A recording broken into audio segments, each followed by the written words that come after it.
I often like to start with something fun. And there were 3 men who all died on the same day. It happens.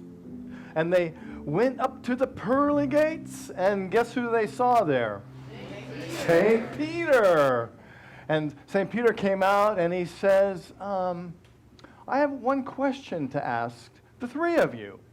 And if you answer it correctly, you get to come on in. And so he says to the first man, what is Easter? And the man says, oh, that's easy. Easter is when we all get together and we are thankful for everything in our lives and we eat turkey. Oh, St. Peter's like, no, that's not it. You're out of here. So then he goes to the second man and he says, tell me, sir, what is Easter? And the man says, oh, Easter, that's that holiday where Jesus is born, and we all get together and we give each other gifts. And St. Peter goes, oh, no, that's not it. So he goes to the third man, and he says, do you know what Easter is? And the man says, of course I do. Easter is a Christian holiday. It celebrates the fact that Jesus went through his life and these trials, and then he was crucified, and then on the third day he rose up and had a resurrection. And St. Peter's like, yes! And then the man says, so now every year the Jewish people roll aside the stone, and Jesus comes out. And if he sees his shadow, there's winter for 6 more weeks. And St. Peter goes, and we don't know what happened to the man. I suppose he might have got in. So today we're talking about the heroic journey. The journey that Jesus took from the trials to the crucifixion and the tomb and the resurrection. And how do we experience this same pattern in our lives?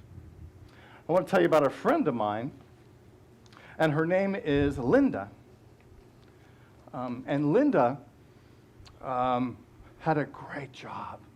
She used to tell me how wonderful her job was and how much she loved her job. She was always saying, I couldn't work with a better bunch of people. I love what I do. I have a successful sales team that I supervise, and we have such a great time. I just love my job. Until something happened. And she got a new supervisor. And she and that supervisor didn't get along so well.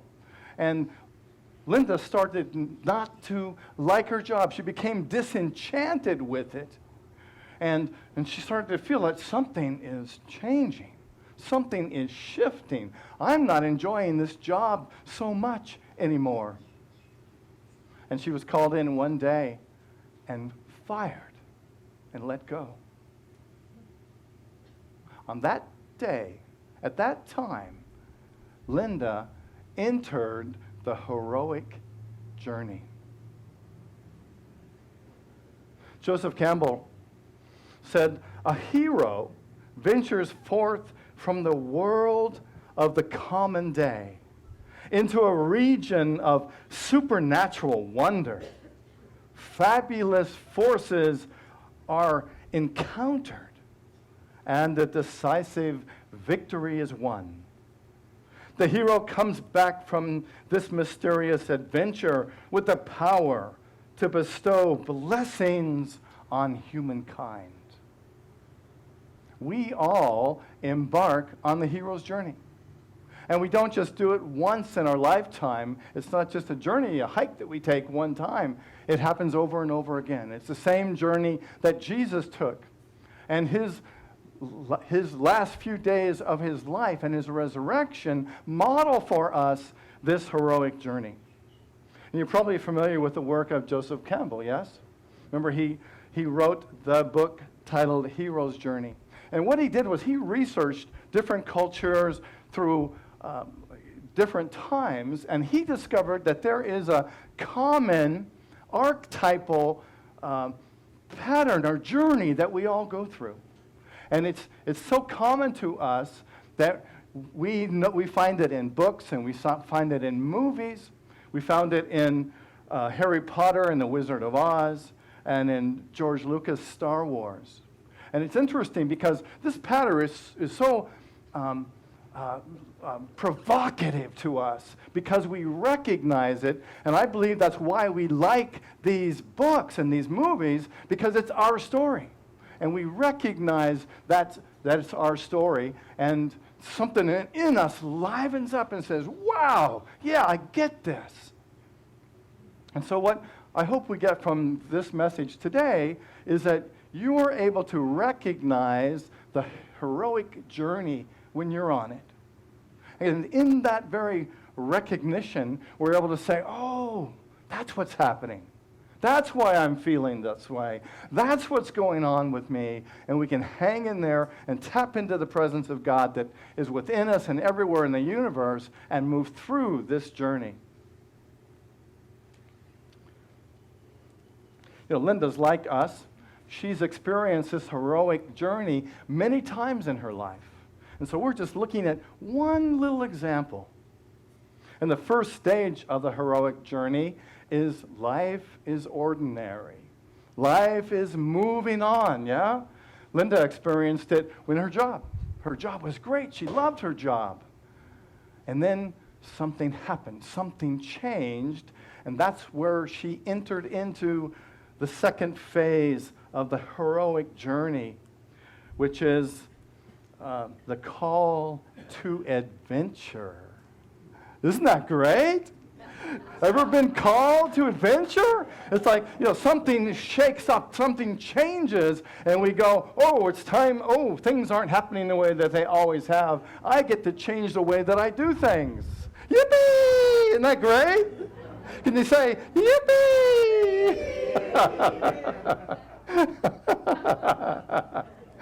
Oh, my gosh.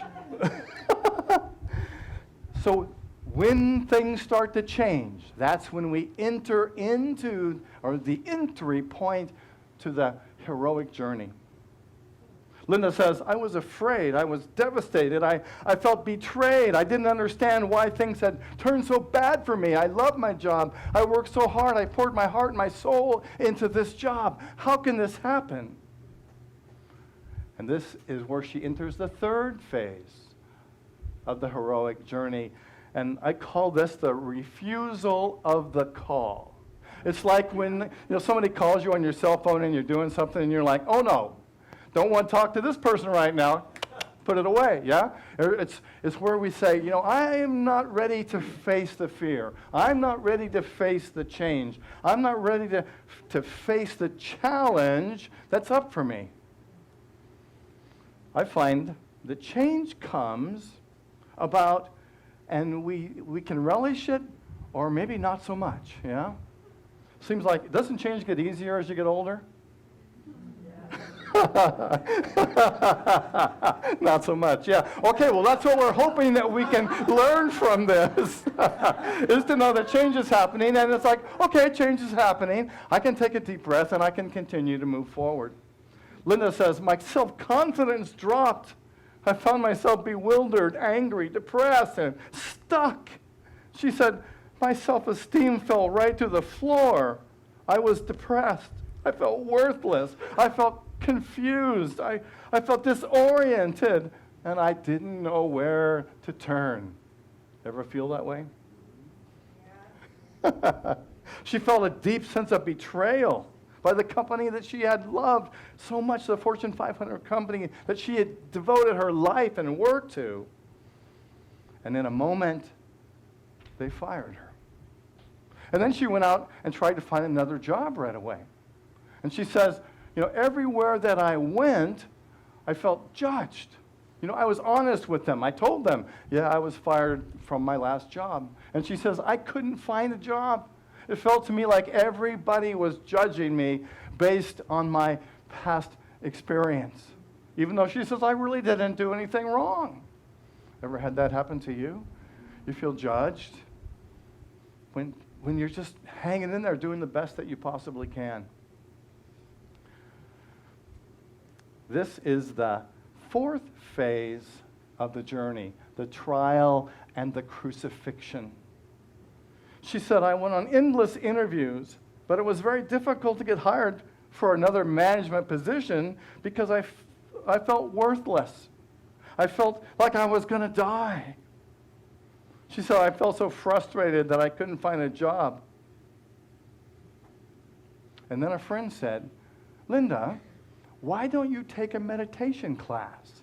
Maybe you'll have some kind of a realization in that class. And she thought, well, that's kind of an out there idea. But she took a meditation class, and she said that in that meditation class, what she understood,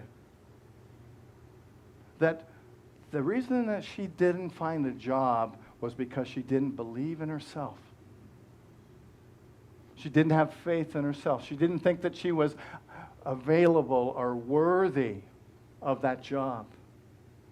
And now, Linda has now entered the fifth stage of the heroic journey, which is making the inner shift. Ever find that when change happens, we can resist it, right? Or we can say, okay, this is what it is. It's time for me to make a change. It's time for me to do something different. And on this spiritual path, I know that when I'm facing a change, it's time to not look out there, but to look in here and see what is it that I need to change in my belief system or in my thoughts. Because that's where the resistance is. The universe doesn't give us any resistance other than the blocks that we put up from the inside out. And she began a meditation practice. Linda told me, she said, I realized through meditation that the main reason I could not find a job was because I no longer believed in my ability. I didn't believe in myself. The real battle for me was my own self-abuse.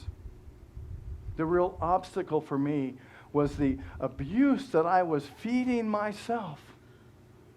And I think we all have that little, I like to call it the crazy aunt upstairs who says all of these crazy things all the time. And the beauty of it is we get to teach that aunt some new dialogue.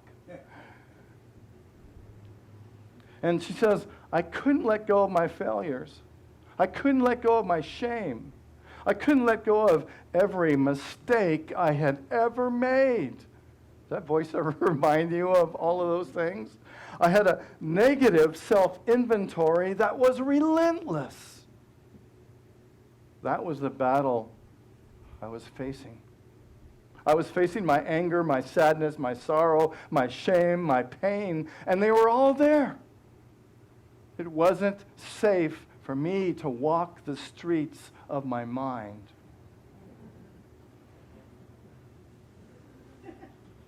Ever been there? And then she says, in meditation, something else came to me. And I realized that what I got to do was to forgive myself. What I got to do is to forgive those fearful parts of myself. I got to forgive those little parts of myself that didn't feel good enough. Those little parts of myself that felt ashamed. And she said it was amazing. Just in a few moments, an awareness can happen in the blink of an eye when we forgive ourselves, when we forgive somebody else for the things that we perceive that they did for us. We can have an instant shift in our consciousness. It said that enlightenment or resurrection is not possible without forgiveness. So then she says, in meditation, I kind of came to this place in my meditation where I was looking down at my fear, looking down at my shame, looking down at my own self-judgments, and I realized I could love those parts of me. And I said to each one, fear, I love you. You're part of me. I love you. That part of me that is shame, I love you. I embrace you. I give thanks for you. I hold you. I'm here. I'm here as a loving presence to hold you dear. And to know that you can be transformed by the power of love and forgiveness that I'm giving to you. She said that she was able to love the parts of herself that she had abandoned, that she had pushed away. And I think so often we're taught to push those things away and not feel them, rather than to feel them and to love them, to be present to them, to say, oh yeah, you're hurting, tell me more. Share more. I love you. I'm here for you.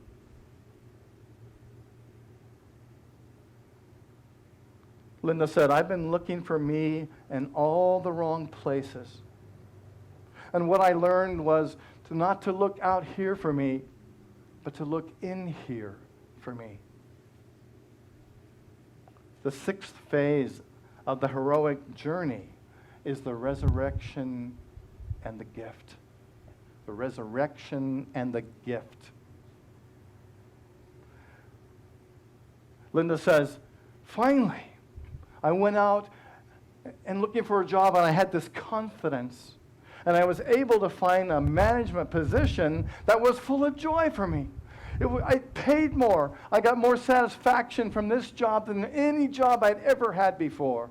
I had a transformation in my experience of my work, in my beingness, in my passion for life. And then she said, I realized that now I have a gift to give. And so she said, so I've been working or volunteering at a Unity church. And I know Linda from Northern California. And she began serving a ministry in California. And she says, now I teach a class in meditation. So she's taking the gift that she was given and she's passing it forward. She's using it. She's sharing her gift, and I really know that's what we are here on this planet to do, is to get connected with Source, to move through our trials, our crucifixions, our time in the tomb, and our resurrections, and then to turn around and share that gift with the world. She says, learning to meditate changed my life. Jesus experienced the heroic journey as well, and provided a menu or a way of doing it. Jesus, you might remember the first years of his ministry, and he was in ministry how long? 3 years. Only 3 years. Can you imagine anybody who he worked for 3 years, and the work that he shared has gone on for over 2,000 years? And things were great for him, right? He was teaching and preaching and healing and had very few problems until close to the end. And that's where he entered the heroic journey and the call to adventure. And he did that when he claimed that he was the Son of God. People were like, what are you talking about? That's not possible. God's up there. Jesus also healed the sick on the Sabbath. It's a big no-no in Jewish law at the time. He raised Lazarus from the dead. He was considered by some to be the king of the Jews. And so he offended the Jewish rulers and the Roman rulers. And he entered into the heroic journey. Even as he was the light and demonstrated love, we too can demonstrate that love, and what gets reflected back to us sometimes is something else. It's almost like we get to prove that that is really true. Yeah? Don't you love that part? We do all this spiritual practice and we think, well, I do all this spiritual work. Life is going to be a piece of cake, right? Isn't it great? And then it's almost like the universe says, really? Really? Is that who you think you are? You know, and Jesus tried to refuse the call. And as we do, he wanted to say, oh, no, not that. Remember in the Garden of Gethsemane? And he's there with his wonderful disciples, and he's getting ready to be carted away, and they fall asleep, right? And he's like, hey, what's going on? Wake up. And he's sitting there with God, and he says, okay, all right. I think he started to face his fear, and he says, okay, Father, if it's possible, take this cup from me. I don't want to do this. This isn't what I'm here for. I guess it is. Okay, this isn't what I'm here for. But just for a moment, he paused and said, I don't want to do this. Ever been there? I don't want to face this difficult situation. I don't want to go in and share my thoughts or my feelings or go and visit somebody when they're hurting. I don't want to go and be the light because it takes effort, it takes work. It's challenging. And Jesus also faced on this journey the trial and the crucifixion. I love it when Jesus is talking to Pilate, and Pilate asked him, are you the king of the Jews? And Jesus, in his nonviolent communication way, says, so you have said. I love that. Just totally non-defensive. Oh, so you've said, yes, uh-huh. Well, have you ever been questioned? Has your spirituality ever been questioned? Or your ability to stand in your truth? Ever get questioned? Yes. It does. We get questioned, and sometimes we can get defensive about it. And I think Jesus gives us a great lesson in just realizing what's happening and just letting it go. The fifth step on the heroic journey is making the inner shift, making a change, deciding to do things differently, deciding to come from that presence of love, to come from the truth. When Jesus was on the cross, and all these people around who just tortured him and killed him, and he says, Father, forgive them, for they know not what they do. I love that. Can you imagine the spiritual strength that it would take to make that statement? And isn't that the same opportunity that we have to say to those parts of ourselves, yes, I see you, and I forgive you. I forgive that shame. I forgive those feelings of fear. I forgive that doubt. I forgive that questioning of myself as whether I'm good enough. And he says he's forgiving all these people who just crucified him because they know not what they do, he says. And that's because they were unconscious. And sometimes we perceive that we get hurt by other people, and they're just unconscious doing their thing, yeah? And what they say or do things that we perceive as hurting us, when in truth, they're just living their life. As we're just living our life and experiencing the things that we are experiencing. Someone said, and I'll say it, that the resurrection is not possible without forgiveness. It's impossible to have a resurrection in consciousness until we forgive ourselves for the lack and limitations that we perceive that we have. Until we forgive others for the hurt that we suppose that they cause for us. Father, forgive them, for they know not what they do.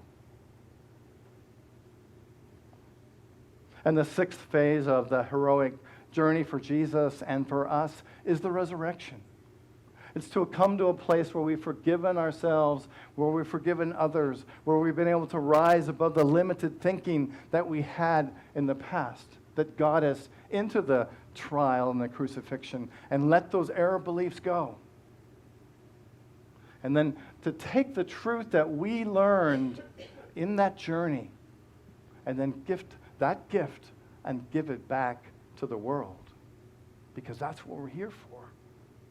That's why we're these spiritual beings in these human bodies, is to help other people remember the truth of who they are. On the heroic journey, the hero begins as an ordinary person in an ordinary world and receives a call to enter a strange, unknown world.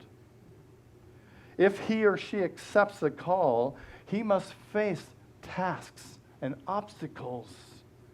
Sometimes he might face these tasks and obstacles alone or with spirit. These trials are both external and internal, and we are changed for the better in the process. In the end, the hero receives a gift and then must decide to return back to where he or she began and share that gift.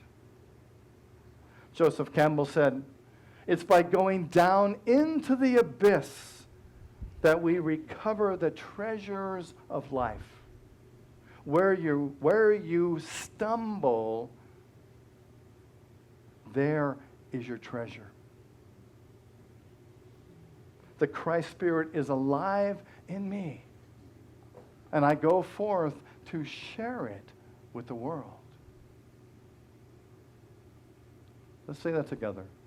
The Christ Spirit is alive in me, and I go forth to share it with the world. I invite you to close your eyes and to take a deep breath.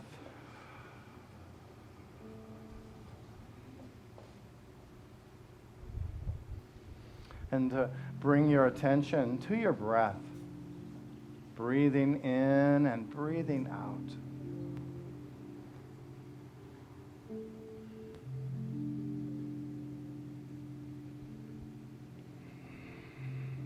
And as you're breathing, feel the energy of this moment, the energy of life that is sustaining you, the energy of life that is loving you.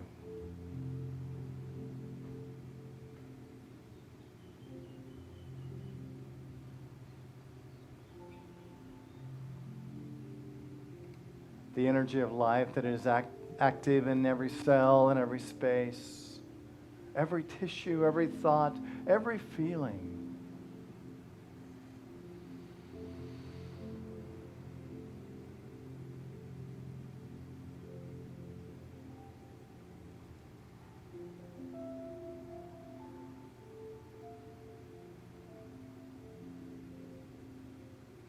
And I invite you to take a journey inside.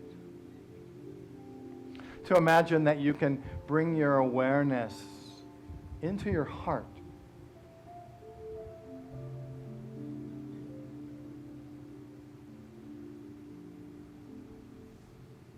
And in this place,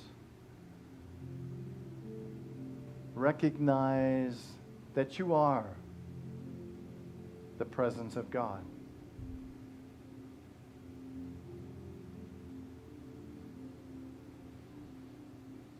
And I invite you to look into your soul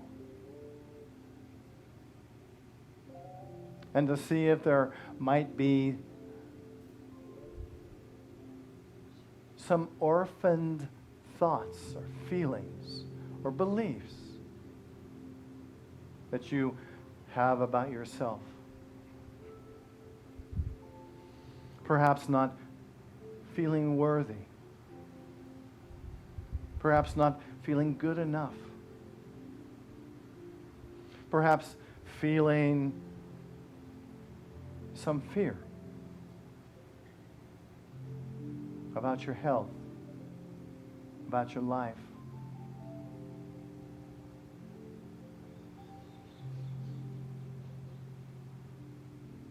Perhaps you see some parts of you that doubt yourself.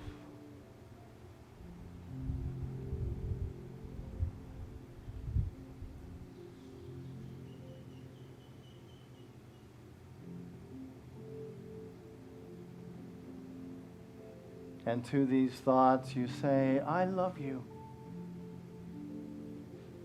I love you, fear. I embrace you and hold you and feel you. You can rest.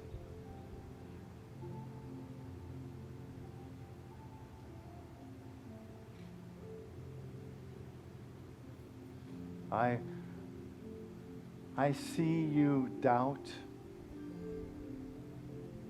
and I love you, and I hold you in this love.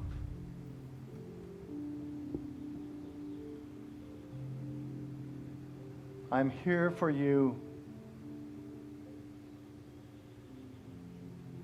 I behold the light of Spirit in you.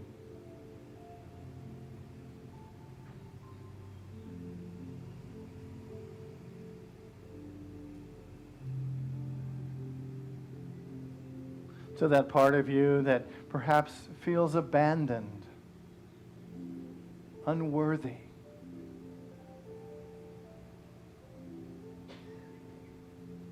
To behold even those places with love.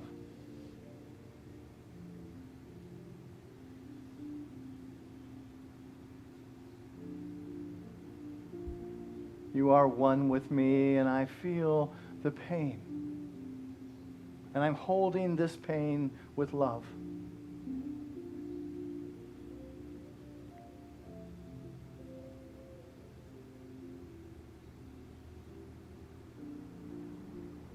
And in the same way, knowing that the presence of God, the light of God, the wisdom, the truth of God is holding me.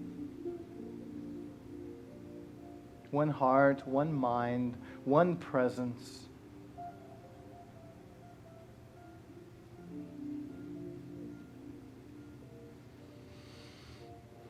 Breathing in and breathing out. One life, one truth.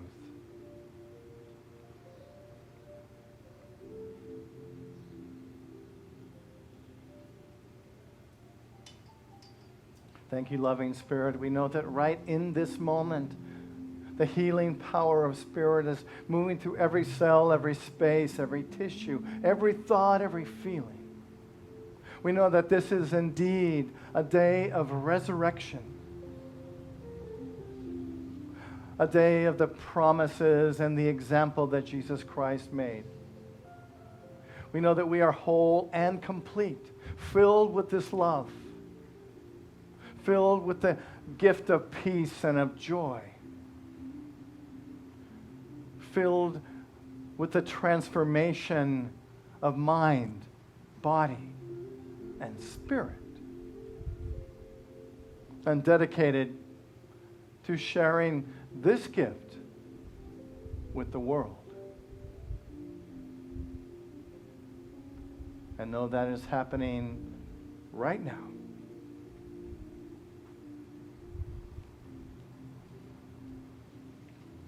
When's it happening? Right now.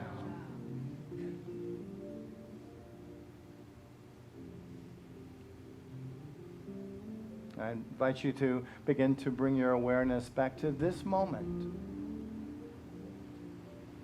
This is your resurrection day. How could anyone fail to notice that you're loving it?